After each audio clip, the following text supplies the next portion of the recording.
Welcome to the Deep Dive. We know you want to get smart about tough topics fast.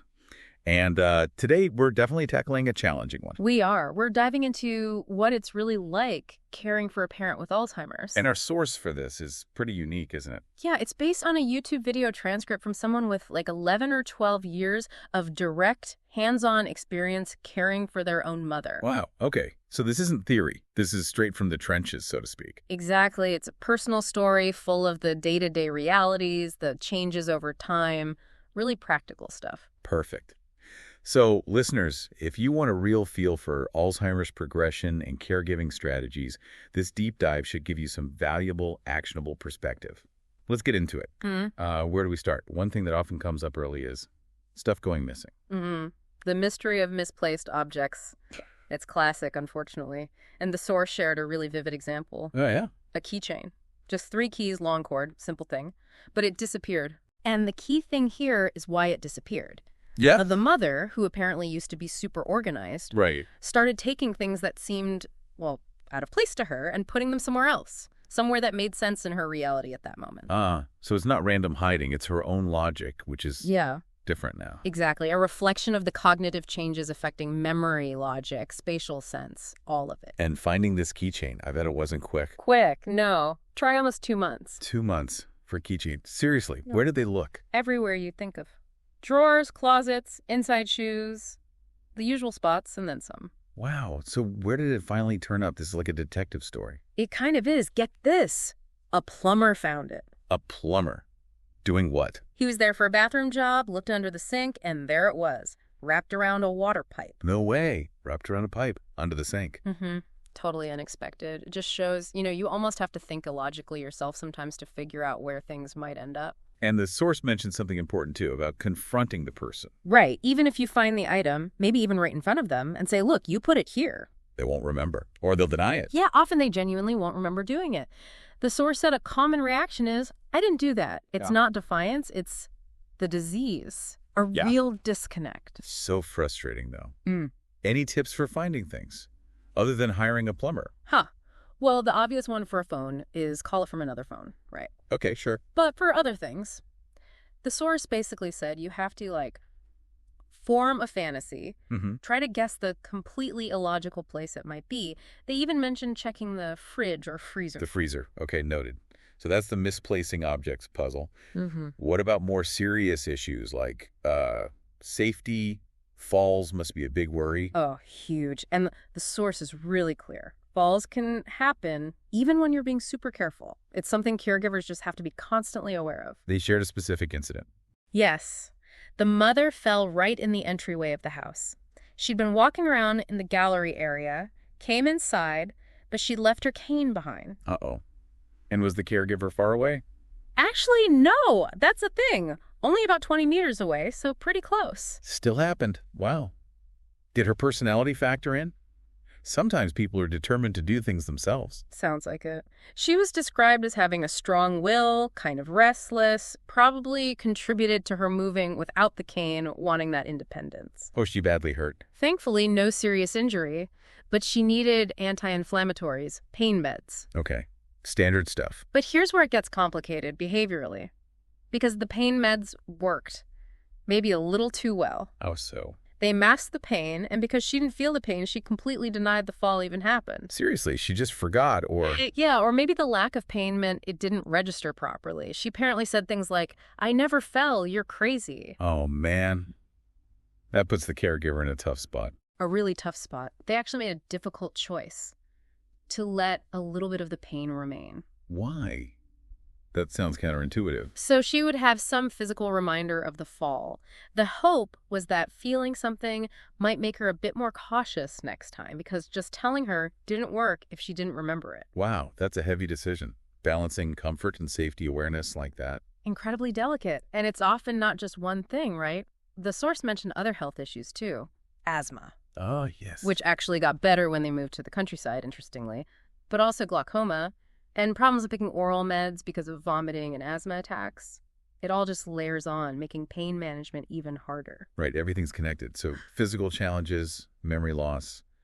But you mentioned her strong will earlier. That sounds like it could be a double-edged sword. Exactly. The source brings up this paradox of a strong will. How so? Usually you think strong-willed in Alzheimer's care equals more difficulty. And it definitely can mean more difficulty for the caregiver. But there's a potential upside, apparently. Okay. Which is? That strong will, that inherent drive, might actually stop the person from just giving up, from becoming bedridden too soon. It can keep them more engaged, more mobile, for longer. I hadn't thought of it that way, so it keeps them fighting, in a sense. Yeah, potentially. But the flip side is, well, the challenge for the caregiver. It takes enormous patience. Because that same strong will means they might resist help or won't learn from mistakes, like a fall. They just don't remember the advice 5 minutes later. Like the example of her denying the fall? Mm-hmm. If you tried to scold her or warn her? Forget it. The source mentions she might just snap back, "You're crazy." So you can't correct or scold. It has to be calm repetition, gentle guidance over and over. Requires saint-like patience, I imagine. What about practical things? Managing mobility. They mentioned using a bedside commode, which is common. But the point was, despite being frail, the mother could still move, still be helped to move. Maybe partly because of that underlying stubbornness or will. Interesting link, though. This ties into something else mentioned. Age and how the disease progresses. Yeah, there was a question about a past hip replacement she'd had years ago, like when she was 70, 72. Right.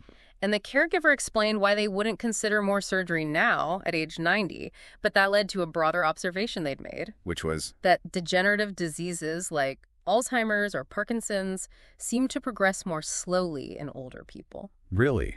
Why would that be? The theory offered, and they stressed it was just personal observation, not medical fact. Got it. Observation only. Was linked to metabolism.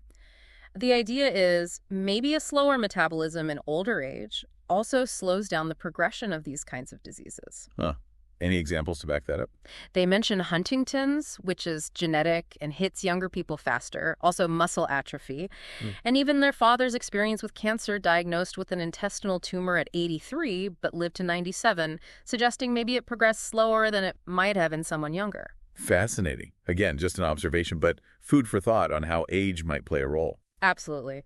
Okay, so moving on from physical progression, another huge shift is in daily rhythms. Sleep and eating patterns can get really disrupted. Oh, yeah, I've heard about that. Sundowning and things like that. Well, maybe related. The example given was simpler, but just as disruptive. The mother thinking it was nighttime just because the weather was dark and rainy outside.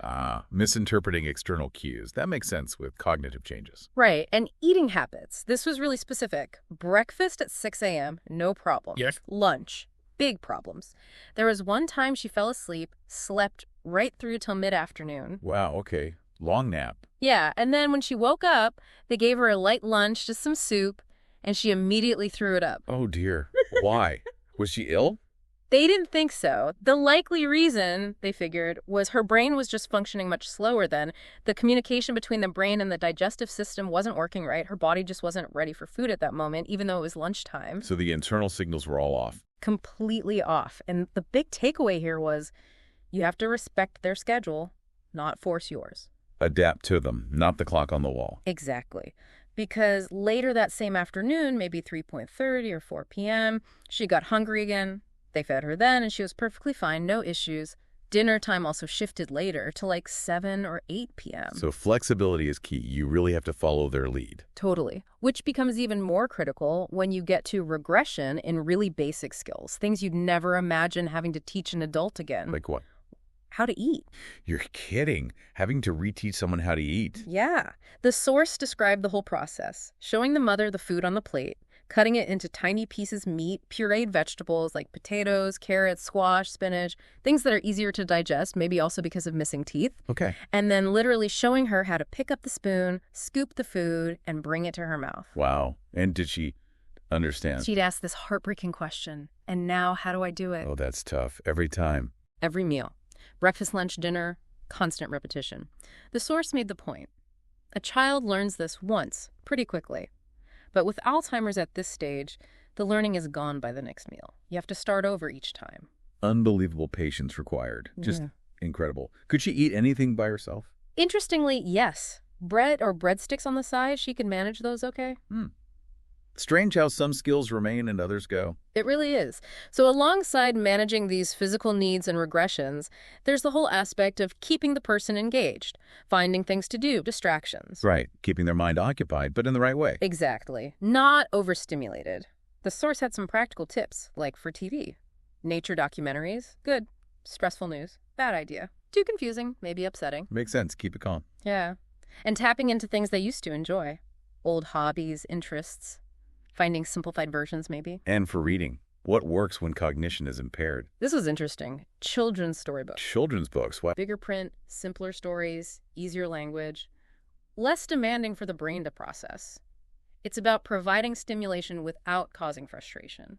That's actually a really smart practical tip. It's amazing what you learn through sheer experience. It really is. And speaking of sharing, the person behind the source video also mentioned they do other creative stuff, like a children's channel. Oh, really? Yeah, with original stories, podcasts for kids, bedtime stories. They provide a link. But they also encourage listeners, people like us watching or listening, to share their experiences, leave comments, ask questions. Building a community around it. Seems like it. They even floated the idea of maybe doing a future deep dive using listener questions, maybe over Zoom or something. That's a great idea, connecting people going through similar things. Definitely. So as we wrap this up, what are the big takeaways from this personal account? Well, first, just the sheer unpredictability of Alzheimer's, right?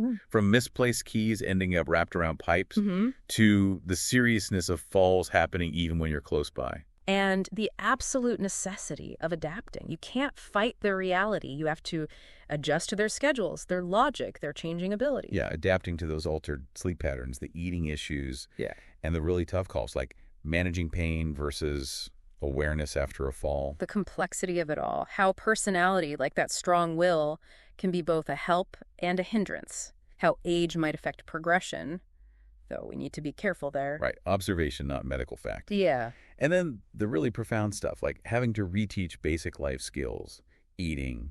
It just underscores the patience needed. Immense patience.